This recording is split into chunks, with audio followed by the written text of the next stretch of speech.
Hello guys, so I am advocate Anshika Rastogi और legal expert.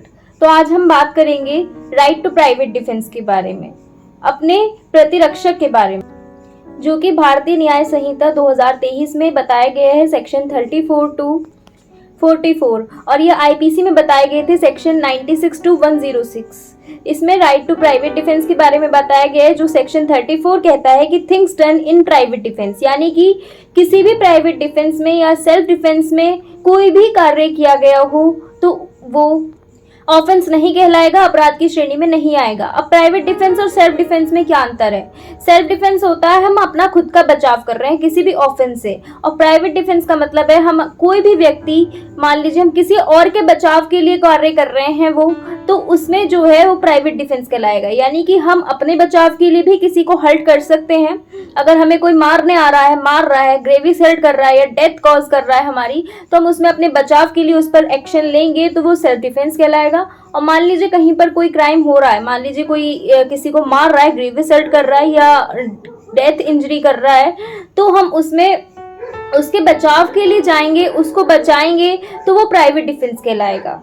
तो हम बेयरिक लैंग्वेज देख लेते हैं एक बार। बेयरिक में बताया गया है things done in private defence, nothing is an offence which is done in the exercise of the right of private defence. Private defence में जो भी एक्सरसाइज की गई है, कार्य किया गया है, वो ऑफेंस की श्रेणी में नहीं आएगा, वो ऑफेंस नहीं कहलाएगा। अब सेक्शन 35 को देख लेते हैं एक बार। सेक्शन 35 में बताया गया right of private defence of body and property. इसमें every person has a right subject to the restrictions contained in section 37 to defend. इसमें बताया गया है कि इस पर्सन को क्या अधिकार है प्राइवेट डिफेंस को लेकर, कि मतलब हम किसके लिए बचाव के जा सकते हैं, किस चीज को बचा सकते हैं हम, और किसको डिफेंड कर सकते हैं। कोई भी ऐसी, इसमें दो ही चीजों की बात की गई है, कोई बॉडी की और प्रॉपर्टी की। मान लीजिए हमारी बॉडी को खतरा है, हमारे शरीर को, ह्यूमन बॉडी की बात हो रही है इसमें, और किसी अन्य व्यक्ति की बॉडी को खतरा है ग्रीवियस हर्ट से या कोई डेथ इंजरी, डेथ कॉज से, तो हम उसमें जाके बचाव करेंगे। और या किसी और से, अन्य पर्सन से हमारी प्रॉपर्टी को खतरा है या किसी अन्य बंदे की प्रॉपर्टी को खतरा है, तो हम उसको बचाव करेंगे, तो वो भी प्राइवेट डिफेंस की श्रेणी में आएगा, वो अपराध नहीं कहलाएगा। अब इसमें कुछ क्लॉजेस दिए हुए हैं, दो क्लॉजेस, इनको देख लेते हैं। क्लॉज ए में बताया गया है हिज ऑन बॉडी। इसमें बताया गया हम किस किस चीज की प्रतिरक्षा कर सकते हैं। पहले में हिज ऑन बॉडी, यानी कि अपने खुद के शरीर की हम प्रतिरक्षा कर सकते हैं। हमारी शरीर को कोई क्षति पहुंचा रहा होगा तो हम उसके अगेंस्ट कुछ एक्शन लेते हैं। मान लीजिए हमें कोई ग्रेवियस हर्ट करने आ रहा है, हम उसके बदले में उसको मारेंगे, उसको रोकेंगे किसी तरीके से, तो वो ऑफेंस नहीं कहलाएगा। अगर इस बीच उसको कोई इंजरी हो जाती है, चोट लग जाती है, या उसकी डेथ हो जाती है, तो उसमें हम अपराधी नहीं कहलाएंगे। तो his on body and the body of any other person, किसी भी अन्य पर्सन की बॉडी की भी हम रक्षा कर सकते हैं, किसी अन्य बंदे को बचाने के लिए भी हम एक्शन ले सकते हैं उसके against any offence affecting the human body. मतलब कोई भी ऐसा कार्य हो रहा है जिससे किसी भी ह्यूमन बॉडी को अफेक्ट होगा, किसी भी ह्यूमन बॉडी की कोई ग्रेवियस हर्ट होगा या डेथ कॉज होगा, कोई भी इंजरी होगी सीरियस, तो हम उसको रोकने के लिए कुछ भी कार्य करते हैं, कोई एक्शन लेते हैं, जिसमें जो बंदा कार्य कर रहा है उस बंदे को कोई ग्रेवियस हर्ट हो जाता है, डेथ हो जाती है, तो हम इसमें अपराधी नहीं कहलाएंगे, हम ऑफेंस नहीं कहलाएंगे। ये राइट ऑफ प्राइवेट डिफेंस की श्रेणी में आएगा।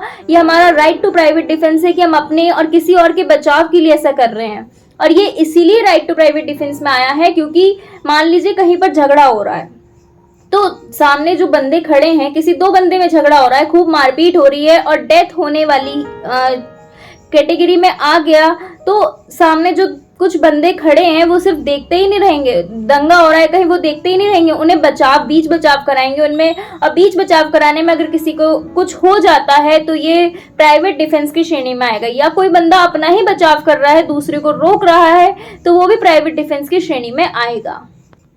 अब पुलिस एनकाउंटर आपने सुना होगा, तो पुलिस एनकाउंटर में यही होता है, मान लीजिए कोई अपराधी पकड़ा गया है पुलिस के द्वारा, और वो अपराधी पुलिस की चंगुल से छूट के किसी तरीके से भाग जाता है। अब पुलिस उसके पीछे भागती है, तब जो अपराधी है वो पुलिस वालों पर गोली चलाने की कोशिश करता है। अब उससे बचाव में पुलिस वाले जो हैं उस पर गोली चला देते हैं। अब उसके पैर में या कहीं पर भी बॉडी के किसी भी जगह पर गोली लग जाती है तो वो एनकाउंटर कहलाता है। पुलिस को उसमें कोई पनिशमेंट नहीं होगी क्योंकि पुलिस के राइट टू प्राइवेट डिफेंस में वो कार्य हुआ है।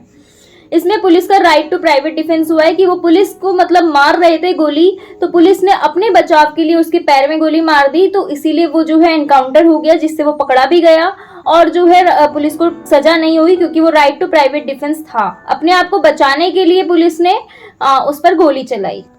अब इसका बी क्लॉज देख लेते हैं, section 35 clause B, the property whether movable और इमूवेबल, यानी कोई भी प्रॉपर्टी है जो कि मूवेबल और इमूवेबल है। मूवेबल मतलब चल संपत्ति और इमूवेबल अचल संपत्ति। अब मूवेबल और मूवेबल क्या होता है? सेक्शन 2 डेफिनेशन क्लॉज में मूवेबल और इमूवेबल डिफाइंड है, आप उसमें पढ़ सकते हैं कि मूवेबल और इमूवेबल क्या होता है। सेक्शन 2 ऑफ BNS 2023 और ऑफ हिमसेल्फ और ऑफ एनी अदर पर्सन, अपनी प्रॉपर्टी या फिर किसी अन्य बंदे की property against any act which is an offence falling under the, किसी भी एक्ट के अंदर अगर कोई ऑफेंस हो रहा होता है किसी भी डेफिनेशन में, जैसे थेफ्ट हो गया, रॉबरी हो गया, थेफ्ट मतलब चोरी, रॉबरी डकैती, मिसचीफ और क्रिमिनल ट्रेसपास, कोई भी अन्य ट्रेसपास हो गया, और which is an attempt to commit theft, robbery, mischief और क्रिमिनल ट्रेसपास। अगर कोई भी मतलब इस डेफिनेशन में फॉल होता है, मतलब इन डेफिनेशन में आता है थेफ्ट, रॉबरी, मिसचीफ और क्रिमिनल ट्रेसपास, ये 4 चीजों में कोई भी इन चारों की श्रेणी में आता है किसी एक्ट के तहत, तो वो मूवेबल और इमूवेबल प्रॉपर्टी होगी। तो उसको बचाने के लिए अगर कोई प्राइवेट डिफेंस हो रहा है, कोई अपराध हो रहा है, तो वो अपराध की श्रेणी में नहीं आएगा, उसको राइट टू प्राइवेट डिफेंस मिलेगा, चाहे वो प्रॉपर्टी मूवेबल और इमूवेबल अपनी हो या किसी अन्य पर्सन की हो, उसमें कोई सजा नहीं होगी। अब बात करते हैं हम सेक्शन 36 ऑफ BNS 2023। अब सेक्शन BNS में कुछ बताया गया है कि right of private defence against act of a person of unsound mind etcetera. इसमें 4 श्रेणी बताई गई हैं। एक मानसिक विकृत पर्सन, अनसाउंड माइंड, जिसको मानसिक रूप से क्षतिग्रस्त जो पर्सन है। दूसरा पर्सन आएगा इंटॉक्सिकेटेड पर्सन, यानी कि नशे में धुत व्यक्ति के बारे में बताया गया है।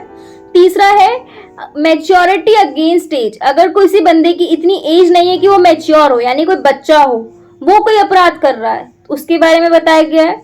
And fourth one, misconception of the on the part, misconception के बारे में बताया गया है कि अगर कोई गलती से अपराध हो जाता है तो। इसको समझते हैं, पहले ब्योरिक लैंग्वेज पढ़ लेते हैं एक बार। When an act which would otherwise be a certain offence is not that offence by reason of the youth, the want of maturity of understanding, the unsoundness of mind or the intoxication of the person doing that act, or by reason of any misconception on the part of that person, every person has the same right of private defense against that act which he would have if the act were that offense।